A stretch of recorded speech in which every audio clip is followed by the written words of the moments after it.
कि बहुत सारे लोगों के अंदर अंधविश्वास आज भी मौजूद है। आज भी जो दकियानूसी सोच है वो बहुत सारे लोगों की मौजूद है। आज भी लोग उस तरह से डेवलप खुद को नहीं करना चाहते।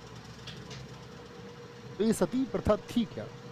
सती प्रथा ये थी कि आपका अगर मैं आपको प्राचीन समय से बताऊँ, तो प्राचीन समय से शुरू करते हैं आपका ऋग्वेद से। क्या भारत के शास्त्रों में सती प्रथा के बारे में कहीं वर्णित है? तो आप कहेंगे नहीं। बस ऋग्वेद का एक श्लोक था जिसमें उस श्लोक की अंतिम पंक्ति में अग्रे शब्द लिखा हुआ था। अग्रे का मतलब है कि यदि कोई विधवा हो गई है तो उसको अपने जीवन में आगे बढ़ना चाहिए। अग्र, अग्रे, आगे।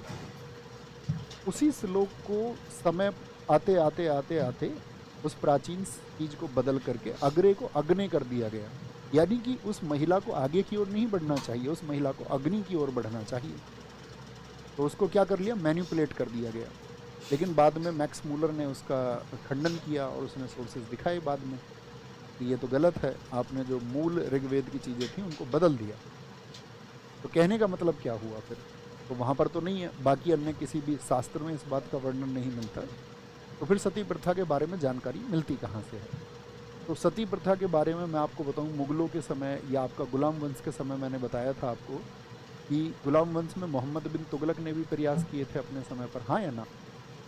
अकबर ने भी अपने यहाँ पर प्रयास किए, जहांगीर ने भी प्रयास किए, औरंगजेब ने भी प्रयास किए, और मराठा क्षेत्र में छत्रपति शिवाजी महाराज जी ने प्रयास किए।